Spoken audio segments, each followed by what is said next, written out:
uma menina de 3 semanas, fraqueza nas pernas durante 2 dias e desenvolveu paraplegia e foi levada até o hospital. Então, esse é um cenário típico quando nós falamos dessas doenças da medula e inflamação da medula. É uma apresentação aguda. Por aguda, eu quero dizer alguns dias. Em crianças, isso se desenvolve rapidamente. Em adultos, 7 dias. Nas crianças, 1 a 3 dias.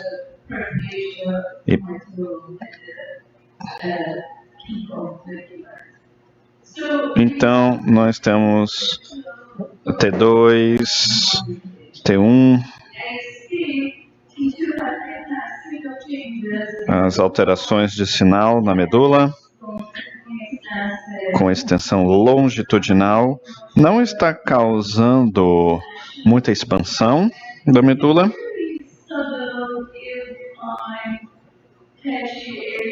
Essas áreas de realce, mas na verdade é muito sutil. E T2 nós podemos ver essa hiperintensidade. Qual seria o seu diagnóstico? Agora, lembrando disso, vamos falar sobre mielite aguda. Geralmente é a apresentação clínica, dor cervical ou dor lombar. Começa com dor, geralmente alguns dias, e uma fraqueza se desenvolve nos membros superiores e inferiores, e sempre, principalmente no 3º ou 4º dia, há sintomas urinários. Pode ser poliúria, pode ser incapacidade de urinar, quer dizer, alguns problemas urinários associados e sintomas sensoriais também. E isso, mielite transversa, é um termo clínico neurológico para descrever a mielite, que define que há um certo nível de sensibilidade. E não é um diagnóstico por imagem, mas é um termo geral para mielite inflamatória. E nesses casos, nós fazemos ressonância da coluna com contraste e precisamos fazer a leitura, e vocês verão um padrão, geralmente nas crianças estendendo longitudinalmente. Mas a primeira coisa na ressonância, nós podemos descartar mielopatia compressiva, ou seja, o motivo principal para fazer a ressonância, primeiro nós queremos descartar mielopatia compressiva. E daí nós queremos também descartar a possibilidade de um tumor, e o que nos resta são outras etiologias. E são bem parecidas na ressonância. Então, quais são esses grupos? Um grupo de doenças desmineralizantes, que eu vou falar depois, mas infecções sempre estão no diferencial. E nós já sabemos, é importante fazer LP nesses pacientes quando é seguro e verificar infecções virais, CMV, varicela, vários exames para ver causas bacterianas. E, de modo geral, todos os clínicos e radiologistas precisamos pensar na etiologia vascular. É muito raro, mas, de modo geral, mielopatia não é tão comum. Mas é até menos comum, mas sempre temos que manter em mente. Então, é possível também ter outros componentes vasculares, como o infarto da medula, entre outros que estavam no slide. Hoje eu vou falar sobre doenças desmielinizantes. O que está acontecendo atualmente na literatura, na pesquisa hoje em dia? Então, essa é a nossa lista. Essa é a etiologia mais comum nas crianças. Vamos começar com EIDEM. EIDEM é encefalomielite desmielinizante aguda. Precisamos ter encefalopatia nas crianças. Se não há encefalopatia, aí não podemos diagnosticar a criança com EIDEM. Então, existe mielite da medula mais encefalopatia. Isso é com base nos critérios mais atualizados da Sociedade Americana de Pediatria. Então, geralmente nós sabemos que o que acompanha é infecção, qualquer tipo de infecção viral.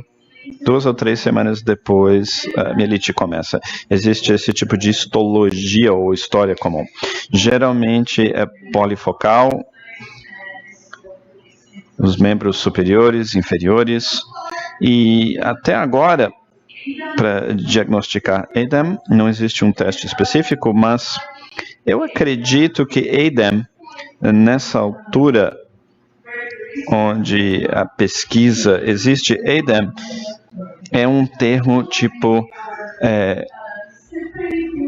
guarda-chuva. Estamos separando, encontrando anticorpos como NMO, e daí removemos do grupo.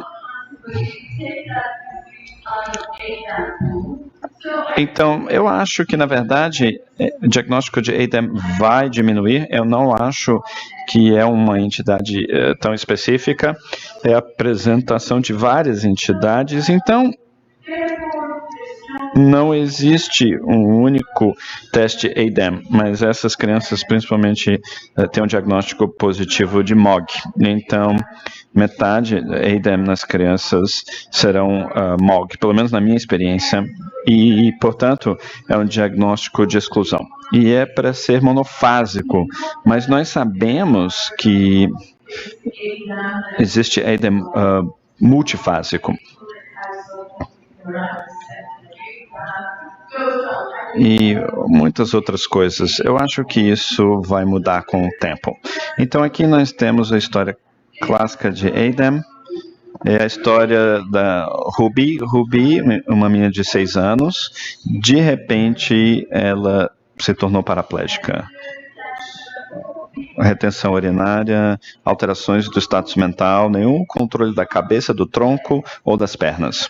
Ela estava totalmente imobilizada e problemas urinários e problemas respiratórios também. Ou seja, uma história devastadora. Mas ela foi diagnosticada com EIDEM e imediatamente começou a fazer aquaterapia ou fisioterapia intensiva, todas as terapias. Ela teve muita sorte e depois de 6 meses, ela está pronta para ir para uma festa, ela está andando, correndo, a vida voltou ao normal. Então, o que é essa coisa chamada EIDEM?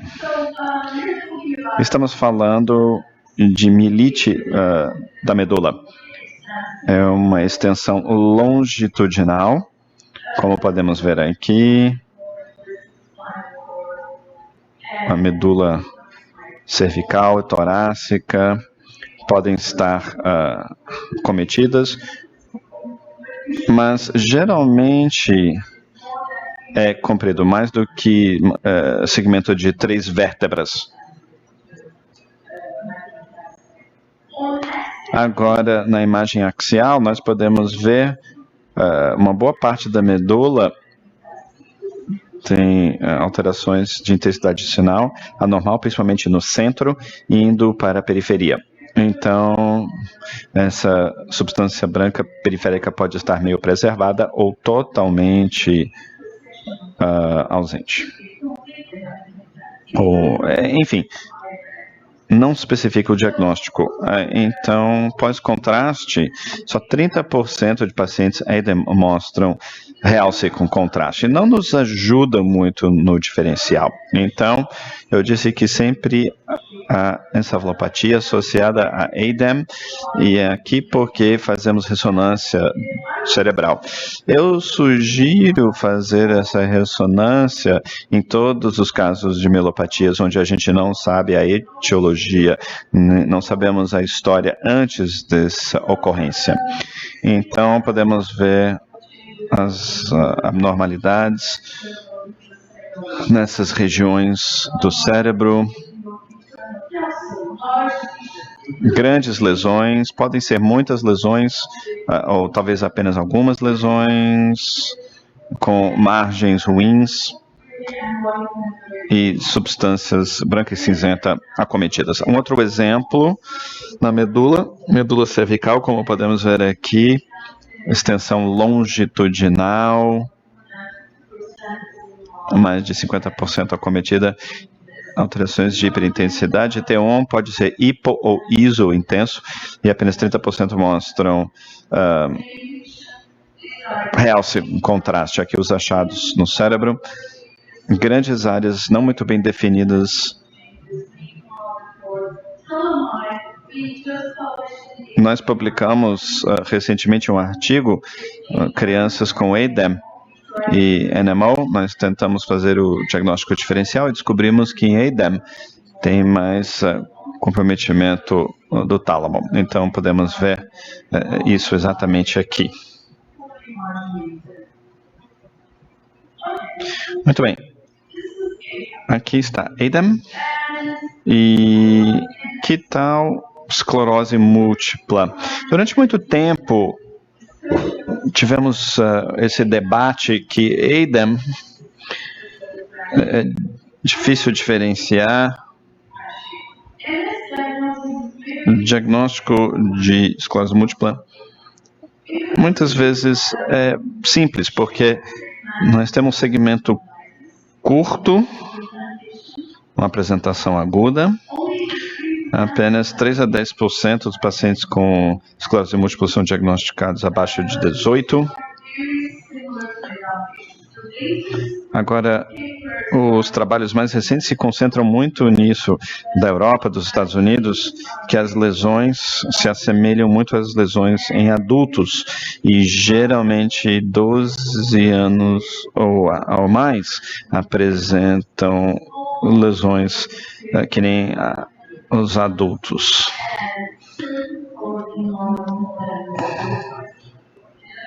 E um outro paciente aqui, 17 anos, fraqueza nas pernas, 4 meses. Vocês podem ver o histórico um pouco mais longo.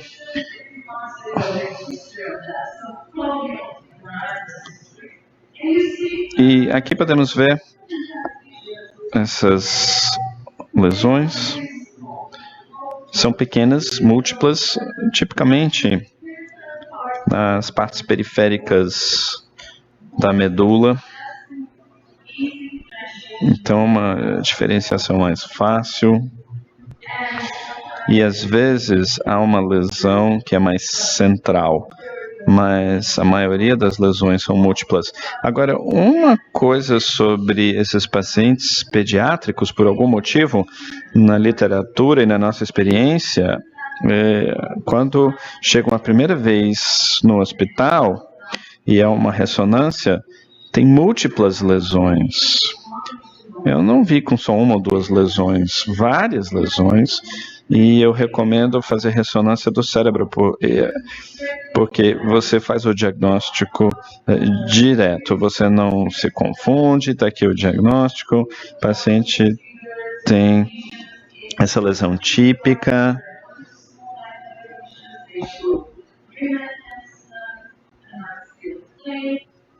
Plano axial, lesões do corpo caloso. Então, nós vemos múltiplas lesões na primeira apresentação nessas crianças. Infelizmente, porque quando você é diagnosticado com esclerose múltipla aos 14 anos, você tem toda uma vida, né? Sabemos que o seu cérebro vai obter mais e mais lesões. Então, é uma doença crônica, uma doença degenerativa, e precisa ser tratado muito bem. E só agora a literatura, experiência, nos diz qual é o melhor tratamento, como abordar os casos pediátricos de esclerose múltipla para obter o melhor tratamento. Porque tem um diagnóstico precoce, então perdem o tecido cerebral. Quando chegam a 30, talvez vão ter atrofia cerebral, e isso acontece muito. Então, infelizmente, não é um bom diagnóstico, mas é simples, não é confuso. Um outro exemplo, aqui, mielite de segmento curto, e daí vocês podem ver uma alteração sutil, e daí com ressonância magnética. Alguém tem alguma pergunta, alguma dúvida? Isso é esclerose múltipla. Dawson's Fingers, como podemos ver aqui. E como sabemos a literatura. E podemos ver esse tipo de coisa, paciente diagnosticado com esclerose múltipla. Outro, homens têm esclerose múltipla mais agressiva. Esclerose múltipla predomina entre as mulheres, mas quando os homens são diagnosticados, o curso é muito mais grave. Aqui, um paciente que diagnosticamos, lesões em realce, apresentação aguda,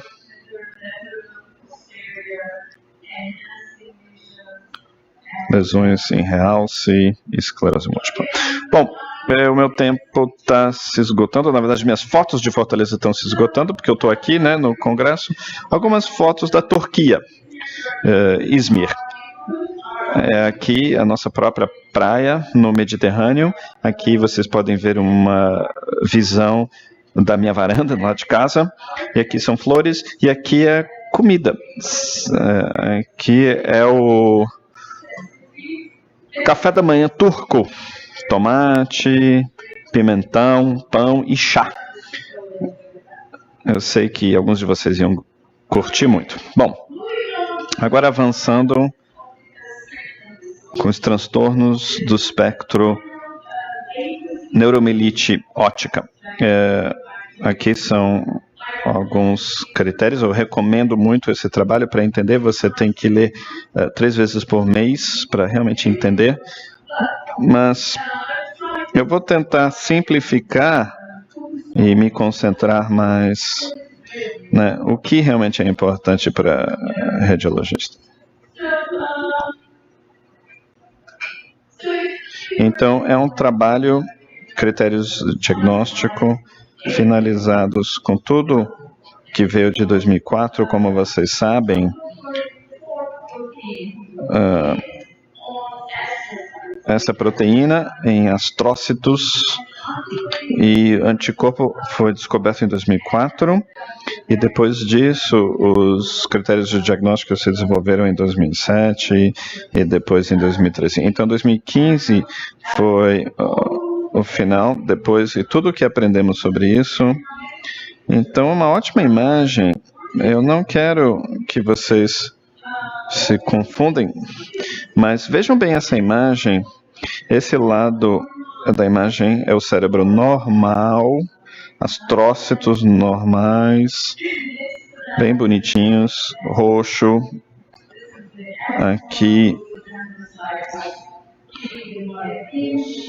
as bainhas de mielina e astrócitos também, que tem essas estruturas, e além disso, para o equilíbrio da água e transporte para dentro e fora do astrócito e nos vasos sanguíneos, esse antígeno anti-aquaporina 4, e quando as pessoas desenvolvem esses anticorpos, eles vêm e atacam.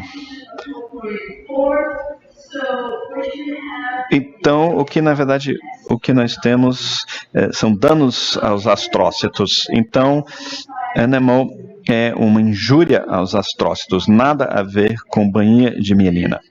Essa imagem identifica NMO, anticorpo anti-aquaporina 4, aí o ataque é uma injúria aos astrócitos. Então, o que acontece quando esse astrócito está morrendo? a sua comunicação com oligodendrócitos também é prejudicada. E daí ele perde a sua função. Ou seja, é um sistema fechado e conectado. E é por isso que nós temos diferentes lesões em NMO. É muito agressivo, uma doença muito agressiva. Então, e totalmente diferente da esclerose múltipla. Esclerose múltipla, muitos fármacos não funcionam com NMO. Na verdade, pode até piorar o quadro. Então, nós devemos diagnosticar NMO. A notícia boa é que existe um exame sanguíneo, sérico. É um exame de sangue. Não é ELISA, e daí você faz o diagnóstico com esse achado típico, acaba e o paciente inicia o tratamento.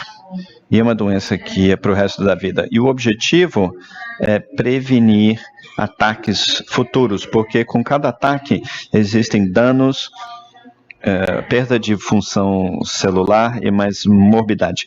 Agora, quando são diagnosticados como criança, terão mais injúria, mais lesão. Então, aqui nós temos um exemplo, 12 anos de idade. É mais comum, demonstrado epidemiologicamente, mais comum na população não branca, mais afro-americanos, mas também em hispânicos, aqueles que vivem no Caribe, muitas pessoas de Cuba, talvez mais comum entre os brasileiros, eu imagino, do que aquelas pessoas de pele branca. Agora, esclerose múltipla é uma doença mais de pele branca, e a distribuição entre homens e mulheres é alta, ou seja, se você vê uma criança que não é de pele branca, uma menina com mielite, com esse tipo de lesão, aí podemos suspeitar NMO. Lembre-se de mim. Então, você pode, como radiologista, sugerir NMO no diagnóstico, e quando verão isso, vão fazer o teste. Então, quer dizer, vejamos, né, aqui, paciente de 12 anos, dor nas costas, dor no pescoço, e daí rigidez.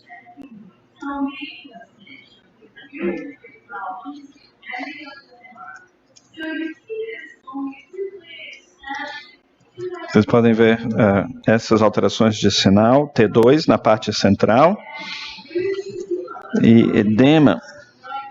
E algumas áreas são mais claras do que o resto dessas regiões, e chamamos de pontos claros, como nós podemos ver aqui.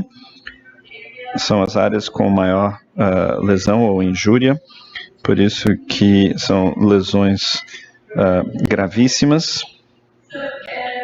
Então aqui nós podemos ver as características, né, como eu já mencionei.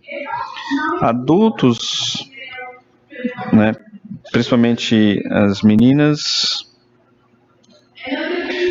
Outro paciente, 11 anos de idade, uma afro-americana. 2 dias de dor, vocês podem ver a expansão da medula. Eu tenho vários trabalhos sobre isso, recentemente saindo mais, e em alguns dos estudos nós não vimos sugestão de NMO, mas quando temos mais pacientes, aí é mais sugestivo. Então, quando você vê expansão da medula de uma forma significativa, como aqui, não há espaço CSF, né, do líquido. Então, há áreas mais claras dentro dessa região, como nós podemos ver aqui. Esses pontos claros, T1, hipointenso, e quando você administra contraste, preste atenção aqui, o realce é muito sutil, não é tão evidente, como eu vou mostrar na revisão de casos, outras etiologias para inflamação da medula ou doenças da medula, e essas características são diferentes. Então, muito sutil, mas geralmente ao redor dessa região, e paciente foi positivo para esse anticorpo. Bom, então, também se estende a medula. Bom, nem todo caso apresenta com neuromielite óptica e imita esclerose múltipla. Então, de todos os pacientes NMO, eu só tenho essa paciente, mas às vezes é possível se confundir. Há uma lesão que é periférica,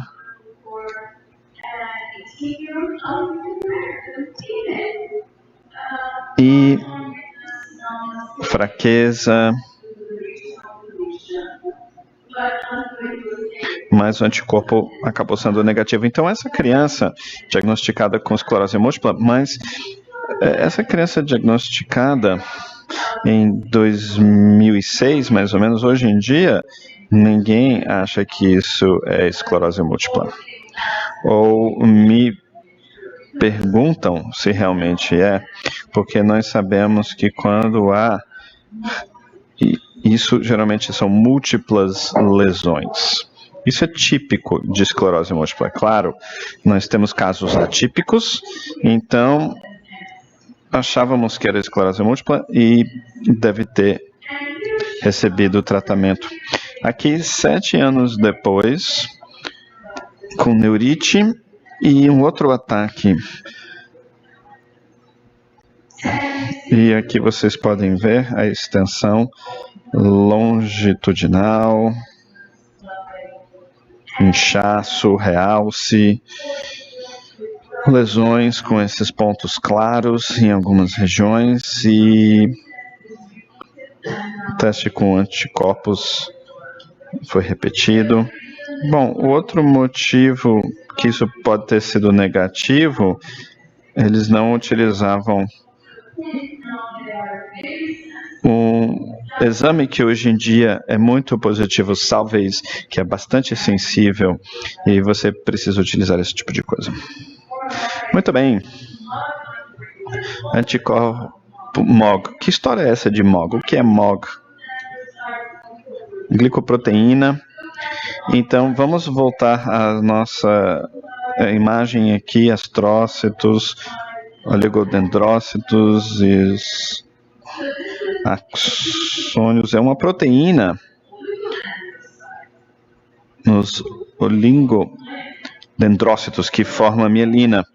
Então, esclerose múltipla, direto na mielina, nós não achamos a causa ainda, mas em MOG, o anticorpo se liga ao oligodendrócito, ou seja, é uma injúria onde o oligodendrócito morre e você tem desmielinização. Então, não é um ataque na bainha, é um ataque no oligodendrócito. E astrócitos tudo bem, mas quando você tem essa quantidade, esse componente de inflamação, aí destrói astrócitos. Mas é uma lesão secundária ou terciária. E é por isso que o padrão de imagem fica entre esclerose múltipla e MNO. Então aqui, paciente, você pode ver essa curta lesão com um pouquinho de expansão.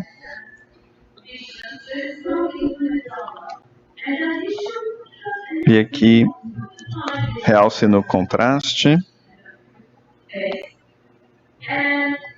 E lembre-se disso, esses pacientes MOG quase sempre têm neurite óptica e apresentam isso muito mais do que mielite. Se você tem uma criança com neurite óptica bilateral, especialmente, e extensão longitudinal, isso não envolve quiasmo, e estamos lidando provavelmente com a doença MOG. Nós temos um trabalho recente sobre isso.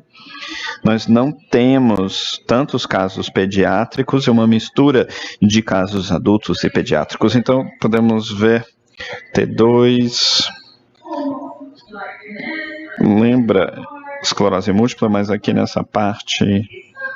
Bom, não é específico. Aqui mais uma vez. Então, podemos ver realce e alguns outros locais que predominam, mas ninguém descobriu muito porquê. Então, um outro caso agora, extensão longitudinal, e todas as partes podem ter MOG. E MOG, principalmente neurite óptica, sugere, e nós temos que pensar em desmielinização associada ao anticorpo MOG. Muitas vezes é bilateral, mas a coisa mais comum é uma extensão, mas MOG é muito mais extensiva. Então, descobrimos limiar para neurite, para NMO, que 17,6 milímetros comprimento em um dos estudos, mas aí com MOG é 20 milímetros mais ou menos. Então, quando você vê essa extensão e não acometendo quiasma, mas o segmento orbital, você tem que pensar em MOG. Sempre pense sobre MOG. Então, por último, mielite transversa idiopática, diagnóstico de exclusão, ou seja, quando você não encontra nenhum motivo, nenhuma infecção, nenhum anticorpo, etc. Nada que tenha a ver com mielite transversa idiopática. Quase está se tornando cada vez mais raro, porque estamos encontrando todas essas etiologias e nós muitas vezes não sabemos por quê. É monofásico, mas geralmente é pós-infecção, pós-vacinação. Um pouquinho de realce presente, não existe outra lesão, outra doença e nunca volta, mas 30% dos casos existe problemas funcionais. Então causa, né, alguma injúria, alguma lesão. Outro paciente aqui, geralmente 6 a 7%, extensão longitudinal. Se você não encontra outro motivo, podemos dizer que é idiopático, mas temos que manter um olho, um bom segmento desses pacientes. Podem sofrer, né, outro ataque, alguma coisa. Muito bem. Então, o que nós aprendemos? Quando uma criança apresenta mielite aguda, o líquor deve ser obtido, um exame de sangue para descartar a infecção, para analisar os anticorpos e outras doenças associadas. E eu sugiro tomografia da coluna e cérebro com contraste. Isso é bem aceito e vocês verão isso cada vez mais publicado em trabalhos. Nós recomendamos ressonância do cérebro junto com a coluna porque vai ajudar você no diagnóstico. E analisando os anticorpos, o soro se for negativo,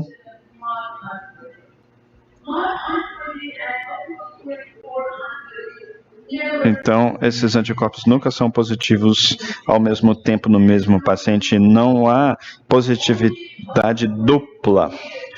Só os pacientes negativos têm positividade para MOG. Lembre-se disso e acompanhar bem o paciente. Tratamento é importante, é doença para o resto da vida, pode recidivar. E tratamento para NMO e MOG, nós ainda estamos aprendendo, né? À medida que novos trabalhos vão surgindo. Então, estamos realmente tentando customizar o melhor tratamento para MOG, mas não tem nada ainda que se destaca nesse sentido para NMO. Rituximab está funcionando bem, isso vocês verão muito, mas nenhum tratamento que modifica doença para NMO não funciona. Você tem que ser responsável e útil e dizer, olha, isso não é esclerose múltipla. Você não pode dizer, eu não sei o que é isso, mas não é esclerose múltipla. Então, pelo menos, você pode fazer o segmento, fazer todos os testes e com ressonância você pode descartar compressão, descartar um tumor e também problemas vasculares. Eu tenho revisão de casos, eu vou mostrar tudo isso e uma outra visão da minha... uma viagem que eu fiz na Turquia, do ônibus. Muito obrigada.